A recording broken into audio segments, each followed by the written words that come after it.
Good morning student. आज मैं आपको कक्षा 12 बायोलॉजी का चैप्टर 1 रिप्रोडक्शन इन ऑर्गेनिज्म पढ़ाने जा रही हूँ।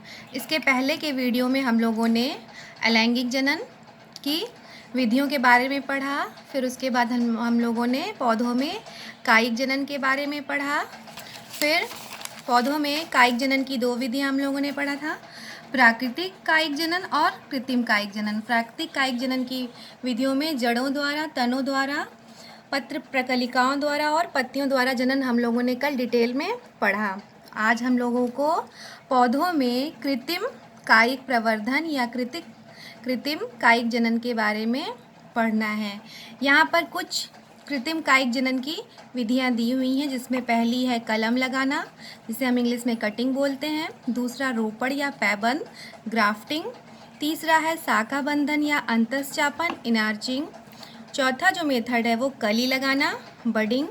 और पांचवी जो विधि है दाब लगाना, जिसे लेयरिंग बोलते हैं। और छठवीं जो है वो गुटी बंधन यानी कि गुटिंग है।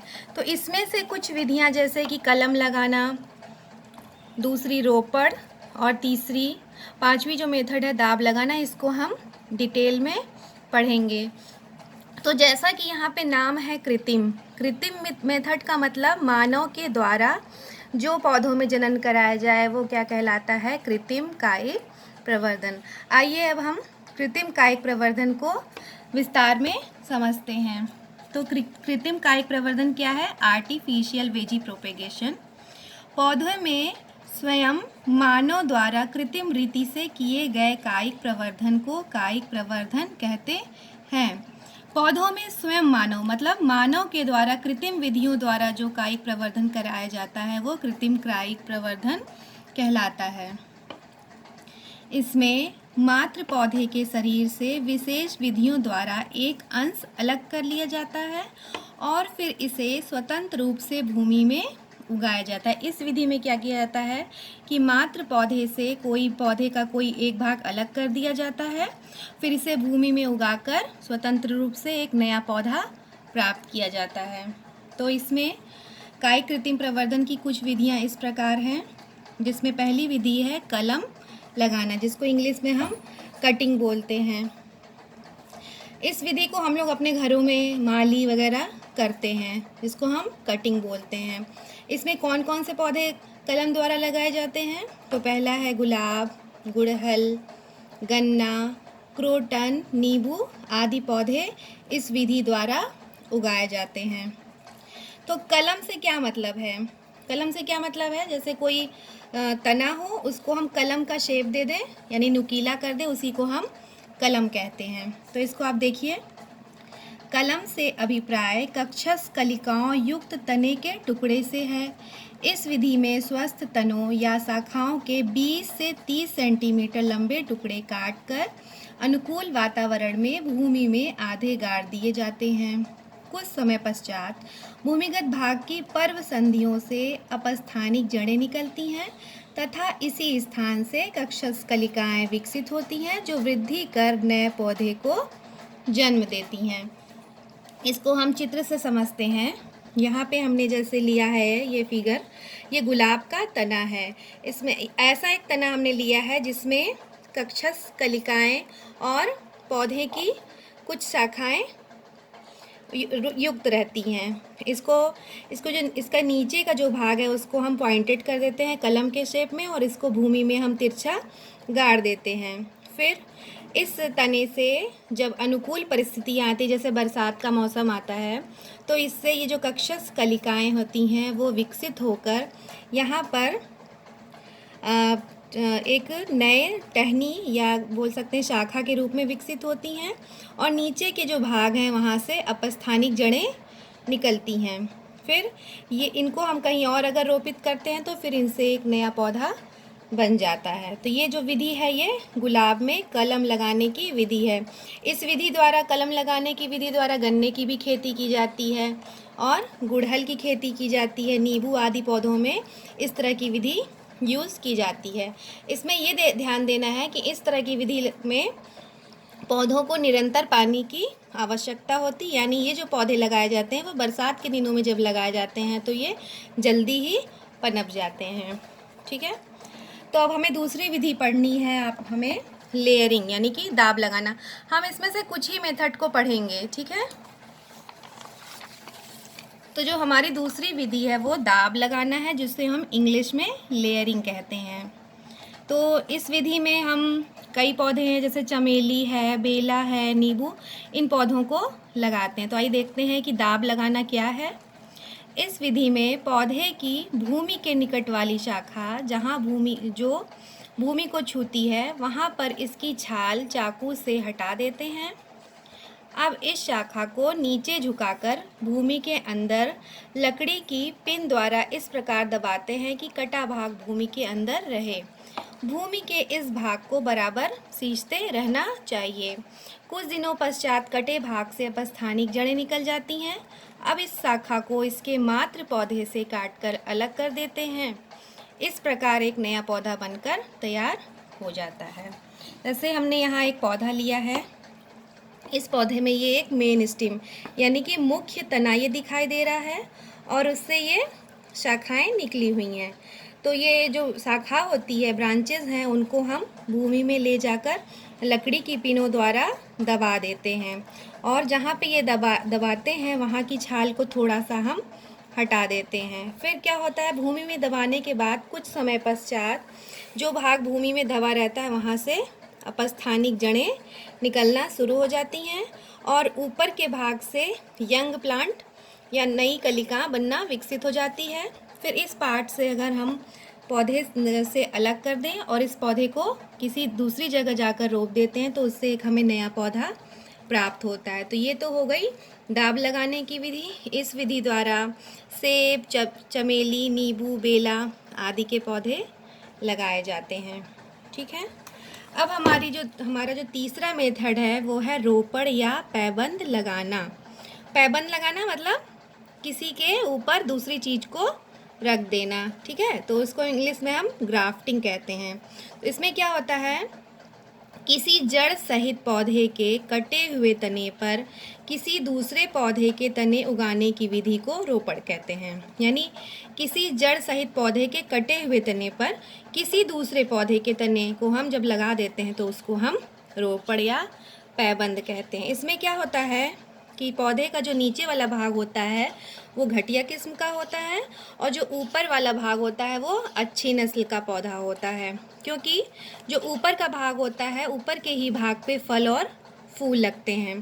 तो जो घटिया किस्म का जो पौधा होता है उसको हम स्टॉक कहते हैं और जो उसके ऊपर पैबंद लगाया जाता है दूसरे पौधे का, उसको हम सियान कहते हैं।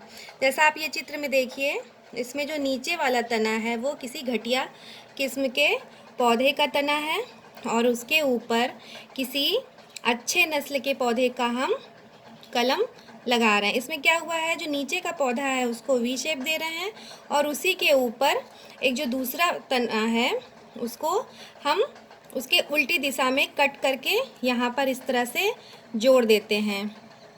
इसको हम फिर रस्सी से या टेप से बांधकर इसको यानी बैक्टीरिया और वायरस के संक्रमण से बचाते हैं। फिर जब कुछ समय बाद इन दोनों के ऊतक आपस में मिल जाते हैं और उसके बाद ये एक पूरा संपूर्ण एक पौधा बन जाता है।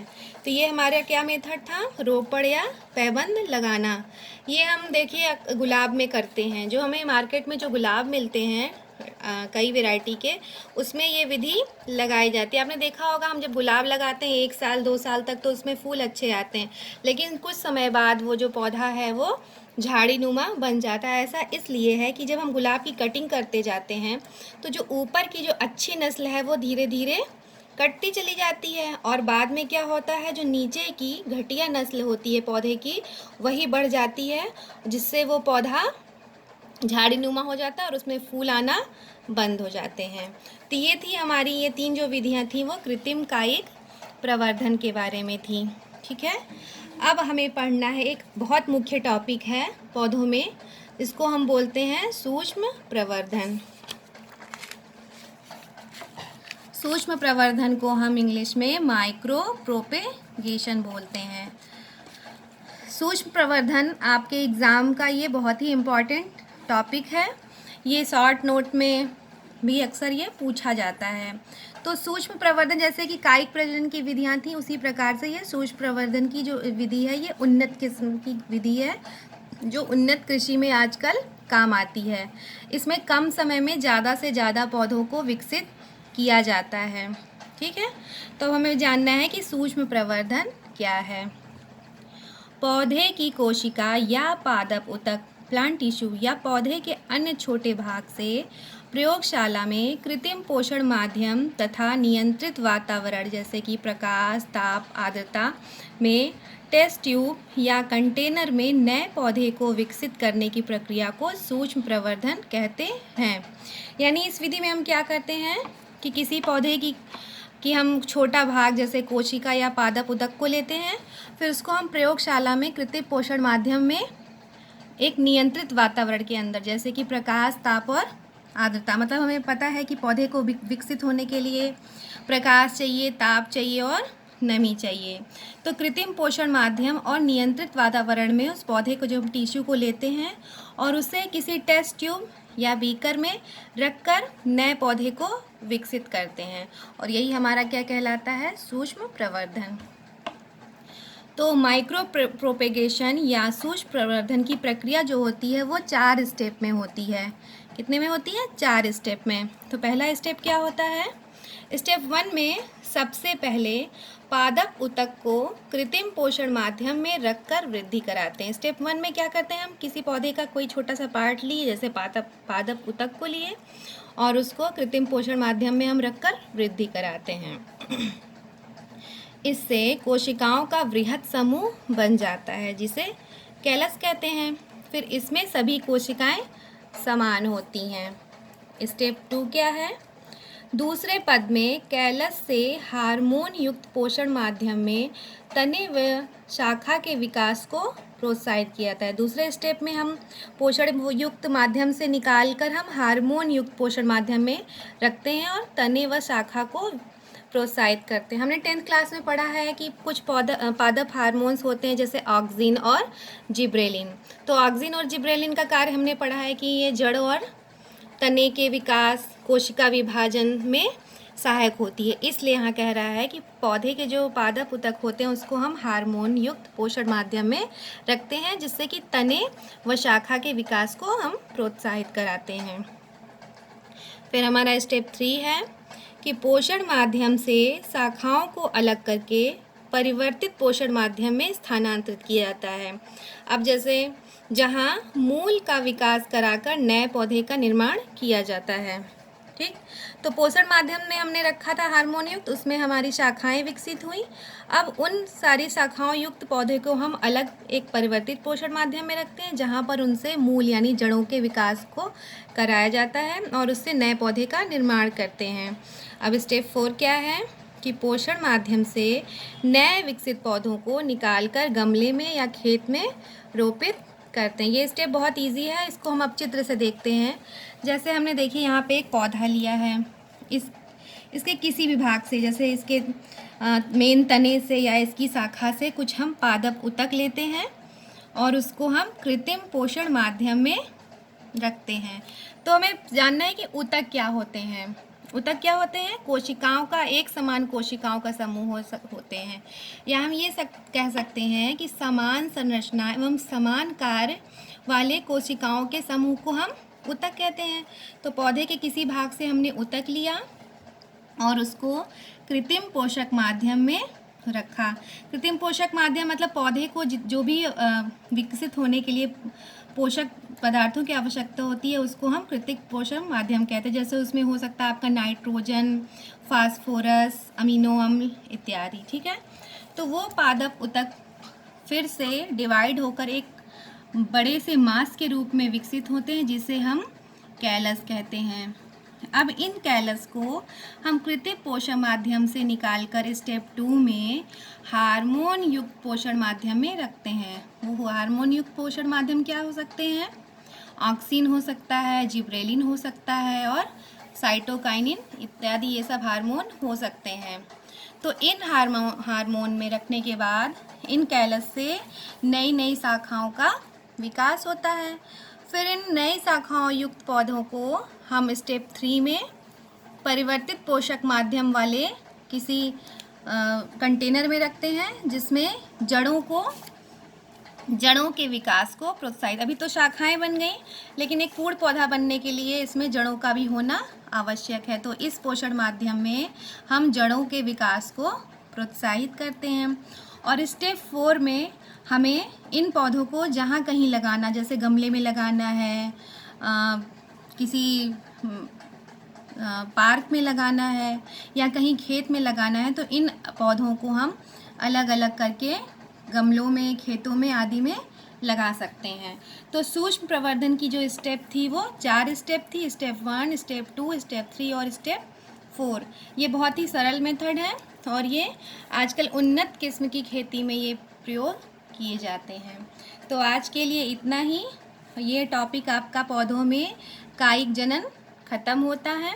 अब हमें कल के टॉपिक में पढ़ना है पौधों में लैंगिक जनन, उसे हम अब डिटेल में पढ़ेंगे।